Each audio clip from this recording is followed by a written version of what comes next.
Olá, concurseiro! Espero que você esteja muito bem. Para melhor compreensão do conteúdo, iremos dividir o tema em 3 blocos. No bloco 1, nós vamos conversar sobre o conceito de lei penal e como ela é aplicada no tempo e no espaço.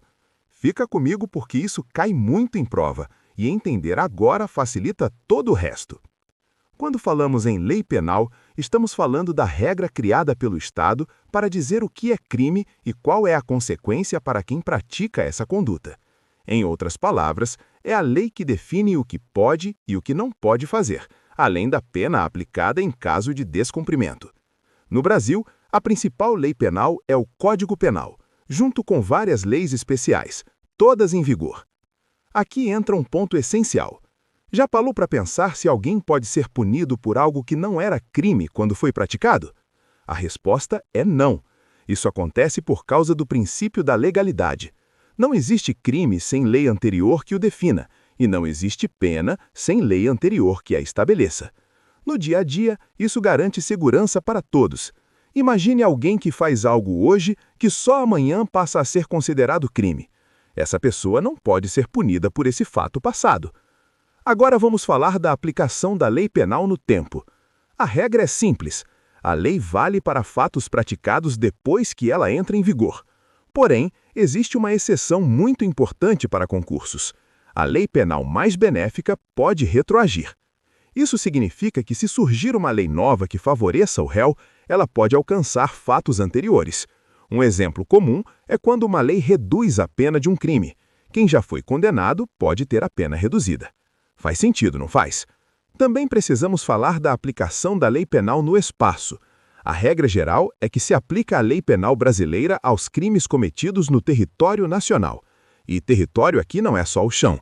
Inclui o espaço aéreo, o mar territorial e até algumas situações envolvendo navios e aeronaves brasileiras. Pense em um crime cometido dentro de um navio brasileiro em alto mar. Mesmo longe do país, a lei brasileira pode ser aplicada. Com esses pontos bem claros, vamos avançar para o próximo bloco, falando agora sobre a vigência da lei penal. No bloco 2, nós vamos conversar sobre quando a lei penal começa a valer e como isso aparece na prática e nas provas. A vigência da lei penal é o momento em que ela passa a produzir efeitos. Normalmente, a lei não começa a valer no mesmo dia em que é publicada. Existe um período chamado vacatio legis, que serve para que todos tomem conhecimento da nova regra. Quando a própria lei não define esse prazo, aplica-se a regra geral de 45 dias após a publicação. Na prática, isso significa que uma lei penal publicada hoje só poderá ser aplicada depois desse prazo, salvo se o próprio texto disser que entra em vigor imediatamente. Um exemplo do cotidiano acontece quando surge uma nova lei criminal muito divulgada na mídia. Existe um tempo para a adaptação antes que as punições passem a valer. Outro ponto muito cobrado é o tempo do crime. Para o direito penal brasileiro, considera-se praticado o crime no momento da ação ou da omissão, mesmo que o resultado aconteça depois.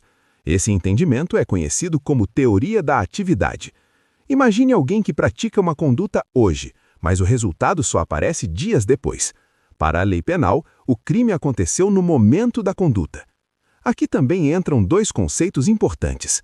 A abolitio criminis ocorre quando uma lei nova deixa de considerar uma conduta como crime. Nesse caso, ninguém mais pode ser punido e quem já foi condenado deixa de cumprir a pena. Já a novatio legis acontece quando a lei muda, mas o crime continua existindo, podendo a nova lei ser mais benéfica ou mais grave. Em prova, a banca adora misturar esses conceitos, então atenção redobrada.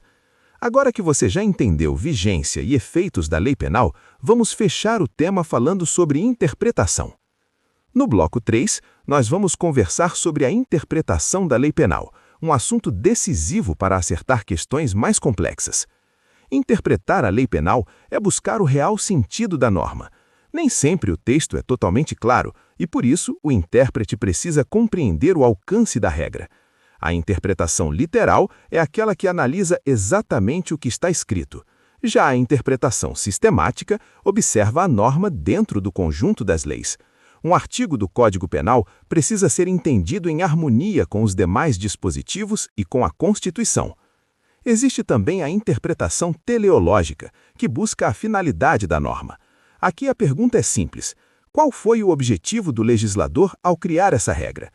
Por exemplo, normas penais que protegem a vida ou a integridade física devem ser interpretadas sempre com esse foco de proteção. No direito penal, um cuidado essencial é não prejudicar o réu por meio da interpretação. Não se pode ampliar o alcance da lei para criar crimes ou penas que não estejam previstas. A analogia e a interpretação extensiva só são admitidas quando beneficiam o acusado. Um exemplo prático acontece quando existe uma lacuna na lei e a solução mais favorável ao réu é aplicada. Quando você entende bem a interpretação da lei penal, consegue resolver questões que parecem difíceis à primeira vista. Muitas vezes, a resposta correta está justamente na forma como a norma deve ser interpretada. Aqui terminamos mais um bloco. Até o próximo. Se gostou, inscreva-se, curta o vídeo e ative o sininho.